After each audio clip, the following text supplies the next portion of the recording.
Rogue Tier, we still winning. Magic Card, oh, we extending. Dark Law, he still contending. Sunrise, your lights in it. Yugi peoples, welcome to the commentary.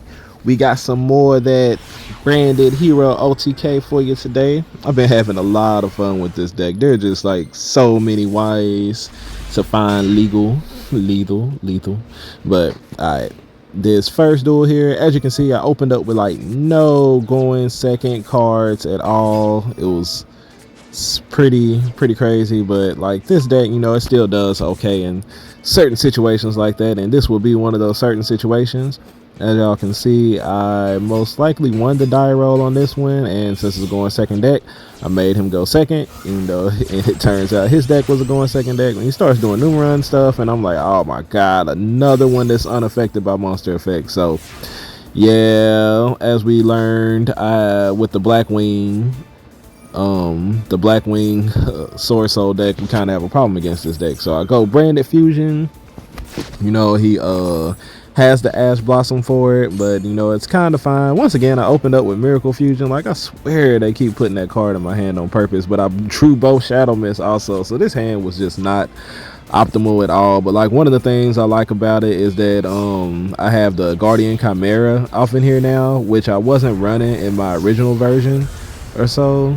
But this card like helps out a lot, especially like in situations like this where I need to try to draw into something that I need, and we're going to get all three effects of these monsters here. I'm gonna be able to pop his little Numeron wall thingy or whatever that thing is called, just in case I can't do anything to him and he's able to OTK me. But I was hoping to draw like Droplet or something that would allow me to out the Mega Tops, but as y'all can see, like, it was really close. Actually, like with the Miracle Fusion, I could bring out Escurido and use the Honest Neos to pump them up to 5k, but that only does like 73k, so we're just outside of legal there. And so I'm gonna go ahead and just end my turn, let him go ahead and go. He tributes both of my monsters for Lava Golem, and I was wondering why he did that, but I guess it's just because he wanted to get both monsters off the board, since the Mega Clops can only attack and kill over one.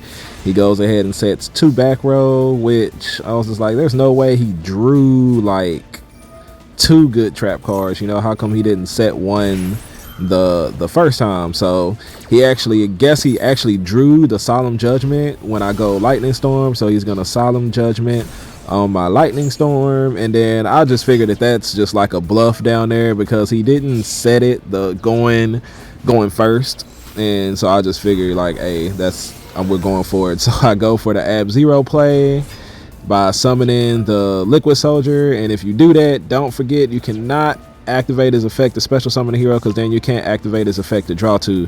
So then we're gonna Raigeki on the Mega Clops to go ahead and just get rid of that. Go into battle phase, attack directly, damage step, activate the Honest Neos to kill him since he paid 4k for the judgment, but the boys got the Gamma. But you know, I've never had this interaction before, I guess because it was like during damage calculation and stuff. The Ab-Zero attacks directly. Then we're gonna go ahead and activate that mass change that we drew. We're gonna get the double wipe for monsters and back row, and the back row turned out to be a god dang, whatchamacallit, limiter removal. So like I said, like just reading my opponent's plays, I was able to tell that it was a bluff, and he's gonna leave my acid on R, lift my acid on red, and just quit before he can attack directly.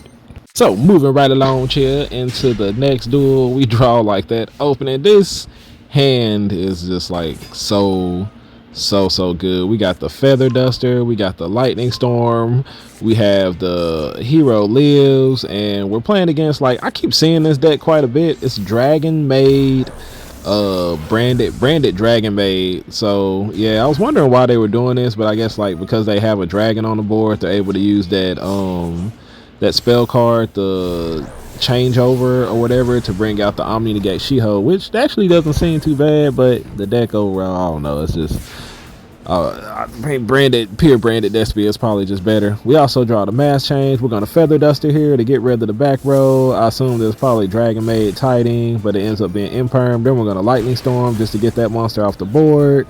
And we're gonna go a hero lives. Of course, they're gonna ash that, you know, thinking, hey, but this deck just has so many weapons that after that happens, we're gonna go ahead and activate the branded fusion.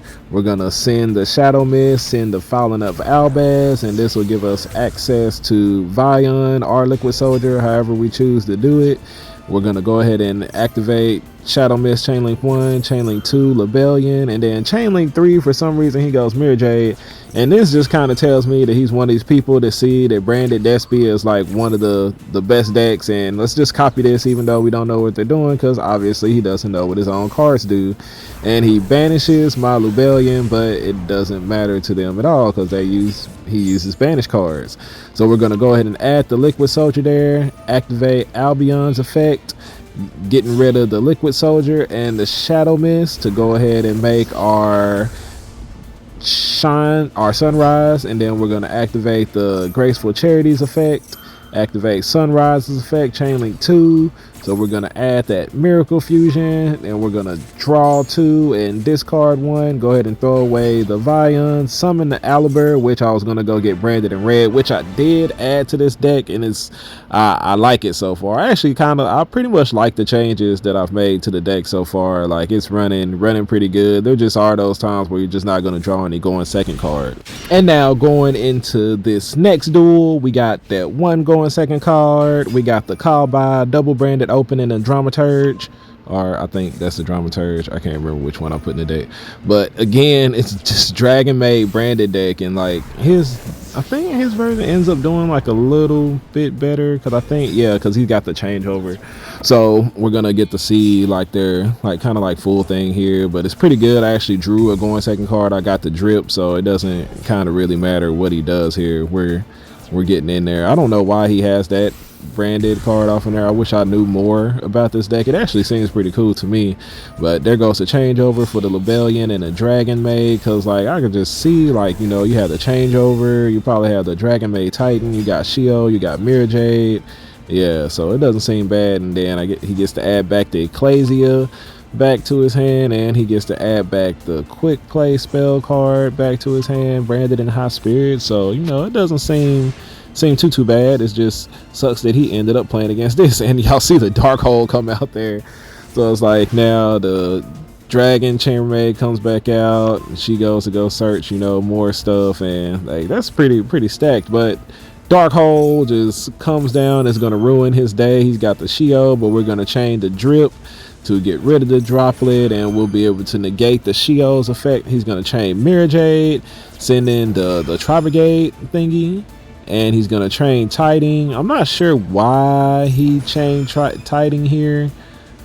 I guess he just wanted to really save that Chamber Dragon Maid, but at the cost of giving me back Dark Hole, I guess it doesn't make too much sense. But I guess like at this point he's just kind of hoping that I'm not gonna OTK him, which when he sees what I'm playing, he'll see that that's definitely not, the chances of survival are definitely not there. So this OTK is actually doesn't involve really any heroes at all. We're gonna brand it. We're gonna activate the branded opening, then go into branded fusion. We're gonna send the Shadow Mist and the Fallen of Albaz, you know, just in case we need, you know, the Vion in case he has something. We're gonna go ahead and discard the Dark Hole since he doesn't have any monsters anymore.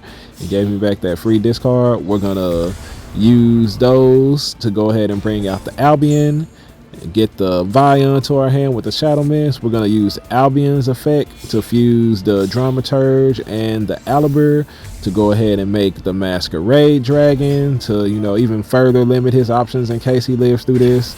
And then we bring back the Dramaturge, and there we go. We got 8K exactly on board with those 3 monsters. And yep, that's a OTK right there. So there's just so many ways to OTK with this deck. It's just crazy, y'all. And we're gonna go ahead and get that deck list out for y'all tomorrow, because I know y'all are kind of excited to start using it, just to see the different things you can do with this deck, the different OTKs and stuff you can come up with in different situations. One of the things is like, you'll notice that I'm playing Regeki and Darkhold inside of this deck, which I did do in the TCG, because they don't put up any Omni negates. Well, I guess this Dragon Maid version does, but yeah, most of the time you just Darkhold, Regeki, Lightning Storm in back row to get rid of like the branded and red and stuff, and then just OTK them. So yeah, I really like this version of the deck. It's been a lot of fun playing it, and we're gonna try to climb all the way up to Diamond 1 this season with this deck. And I appreciate everybody for staying a while to listen, and I'll catch y'all on the next video. Stay away.